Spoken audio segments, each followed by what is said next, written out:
السلام عليكم ورحمة الله وبركاته داوديال كسو دhowaada channelka AK Vlogs maanta waxaan joognaa wadada Hargeysa bypass ama wadada 200 oo si habsamiyo socota oo aan doonayno inaan muuqaal qurux badan aanu idinka soo sameeyno la socod wanaagsan muuqaalka dib soo gaadho subscribe sar adna channelka like sar daawadayaal saydin muuqata shaqo aad weyn ba ka socota shaqo baxadli ba socota dhammaan shaqaalii galabta shaqeynayaan waa galab jimcaha dib boodin noqota dib iskarooyinka noqota dib shaqaalii kale wadada hagaajinay ka shaqeynayaan noqota haddii noqoto magaranaysaa shaqaalii kale service ka bixinayay wixiiba way joogaan wadadan oo ah wada aad u ballaaran ayaa waxaa ka timaadaa dhanka galbeed waxaana kaga dhacdaa kantaroolka dhinaca barina waxaa kaga dhacdaa kantaroolka halleeya waxaana mari doona baabuurta waaweyn ee Itoobiyaanka ee xamuulka iyo baabuurta kale ee doonaya inay magaalada si toos ah u dhaafaan ayaa mari doona wadadan oo saxmadda iyo jaamka faraha badan ka yareyn doonta magaalada Hargeysa la socod wanaagsan sidoo kale waxaan soo duweynaa bridge-ka weyn ee halkan laga wado oo isna ah bridge aad u weyn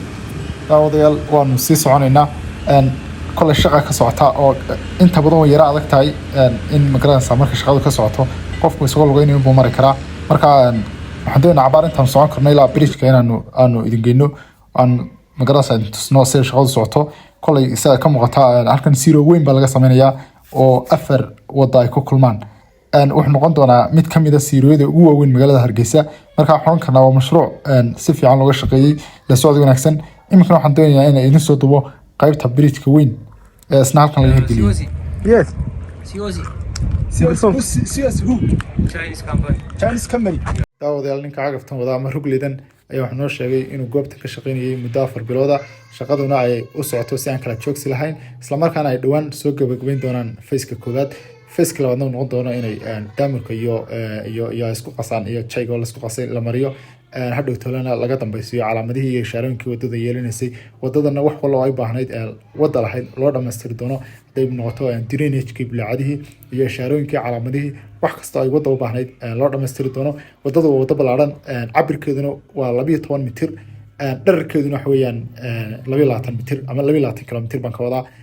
waxaana kasoo bilaabantaa sida idin sheegay kantaroolka halleeya ilaa kantaroolka kale ee galbeedka magaalada Hargeysa marka waan sii yara soconaynaa bridge weyn baa halkan horteena ku yaala oo noqon doona mid ka mid ah bridge-yada ugu waaweyn ee ay Somaliland yeelan doonto sida noo sheegeen dadkii ka shaqeynayay goobtan bridge-ka ugu weyn ee magaalada Hargeysa ama Somaliland baa andhaxay ku yaalay wuxuu ahaa bridge-ka Dacarburuq ee u dhaxeeya Hargeysa iyo Berbera way dhawaan hirgelisay shirkadda DBWL laakiin kan ayaa ka sii weyn bridge-kan cabirkiisa waxaan ku qiyaasnay ilaa 500 oo talaabo ama haddaan si kala u dhigo ilaa 450 mitir ayaan ku qiyaasnay marka runtii waa mashruuc baan oran karnaa guuleystay oo si fiican looga shaqeeyay kolay bridge-ka side ka muuqata baaxadiisa ayaa ka arkaysaan intuu leeyahay sidoo kale waxyaalaha la yaab kale aan bridge-kan ku arkay wax kamid ah shay kasta oo bridge-kan u baahnaa waa loo diyaariyay oo kaliya gebigiisaba in la dul saaro ayuun baa waxdhay kolay wax inta badan waa farsamada loo dhiso bridge-yada loo dhiso marka sida ay socod wanaagsan daawasho wanaagsan ما شاء الله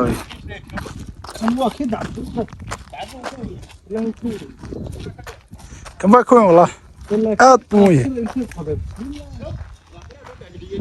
ما شاء الله والله وحقود في عم بكير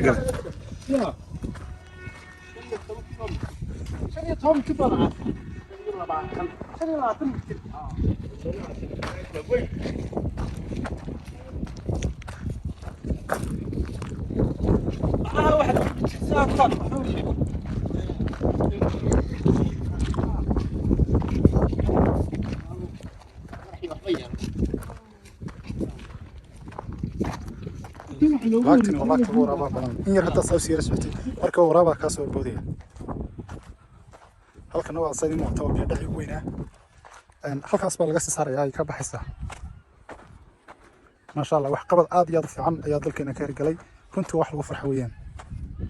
waa bridge-ka ugu dheer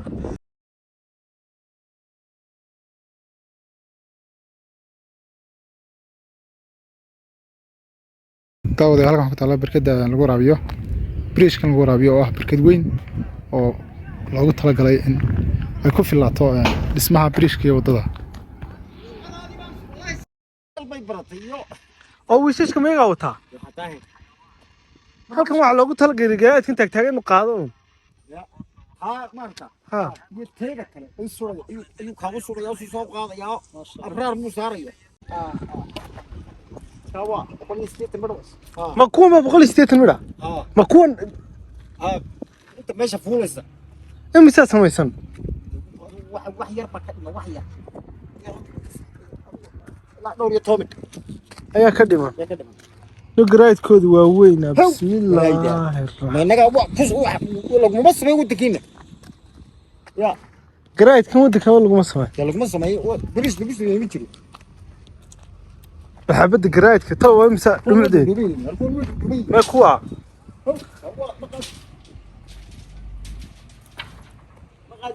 qaalaha wadada dhisaya ayaa intan oo agab loogu talagalay waxa ku leeyahay hard heights waxa weeyaan koofiyada la xiranayo eye protection waa muraayadii indhaha ear protection waa bahali dhagaa loo xiranayo food protection waxa weeyaan food protection waxa weeyaan kabii waaweyn qadhaay loo xiranayo sawirkii waxa laga xiranayo high visibility waxa weeyaan waxyaabii laas koodadii wixii hadii wax feeraha kaga dhacaan wax ka qabanayay PPE must be worn waxa weey qalabka badqabka waa in markasta la xidhaa si shaqaalahan ay u nabad galaan calaamadahan baa wadada ku yaala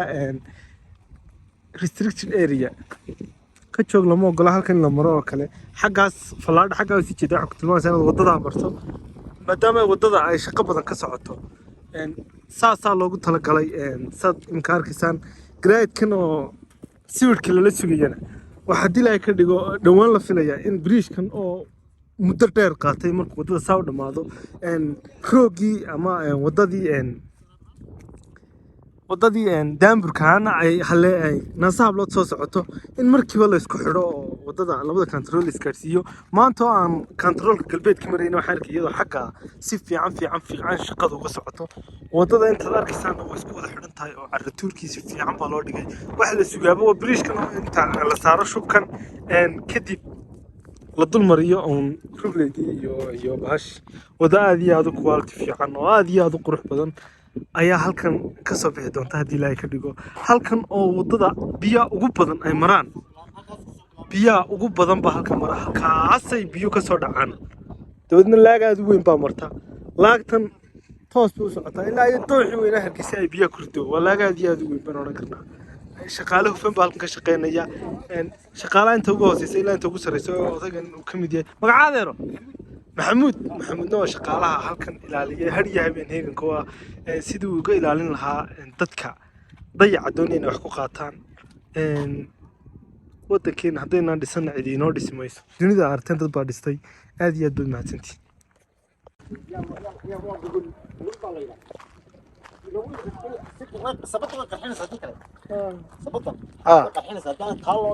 dan taa loo dhigay halka mashruuca wala karaacay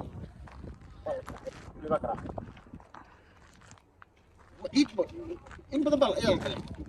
حاول صدلا حاول طلعت وعيدنا هذه يقول متي لا تتلبى لا والله الناس يلا ما هي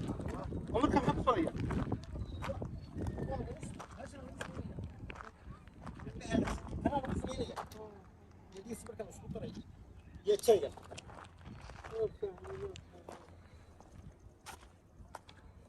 halkan waxaan ku tala galay قالوا بسمي وطن ورش انت تقول بقى والله انا اقاوم اسرائيل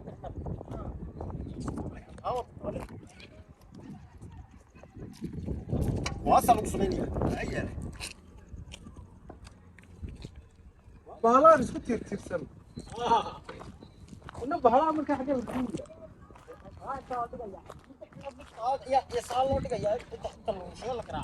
dawdal bridge-kan sayd ka muuqata waa mid ka mid ah bridge-yada ugu weyn ee Soomaaliland laga hirgeliyay taariikhda sida ay sheegeen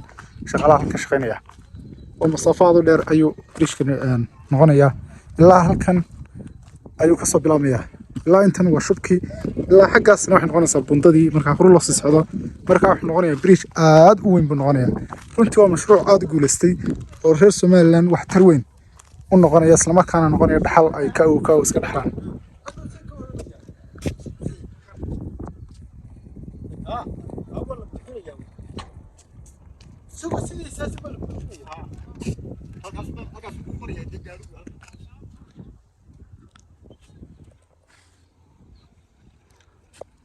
نوع أنا مسوي دوم كيال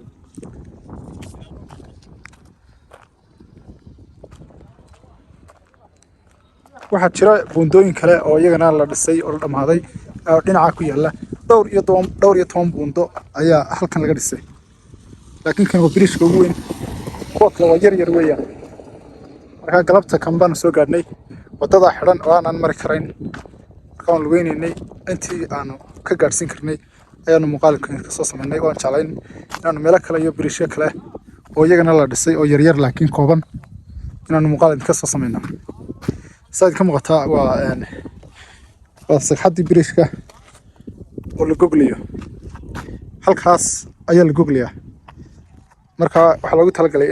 inaanay mustaqbalka ama aanay dildilaacin ama aanay biyo waxba yeelin baalahaasi dhumucdooda aad bay weynta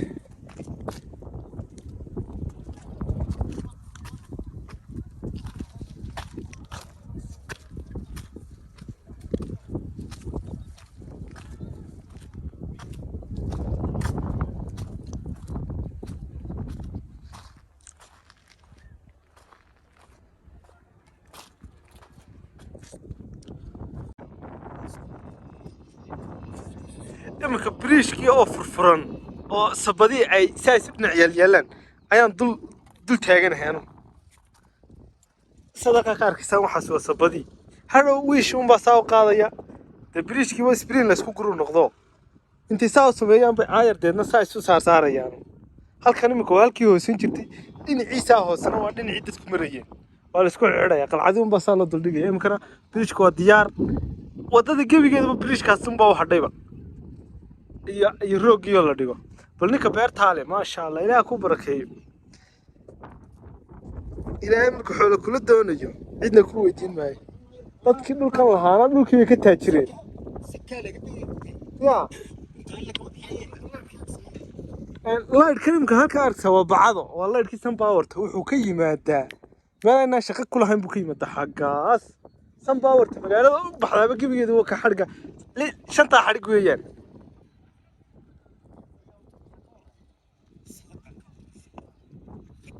daawadayaal muuqaalka intaasaan kusoo gabagabaynaynaa aan iska soo duwaynay wadada Hargeysa bypass oo si habsami u socota hadduu muuqaalku soo gaadho subscribe saar like saar aad iyo aad ba mahadsantihiin waa tan iyo muuqaal dambe oo xiiso leh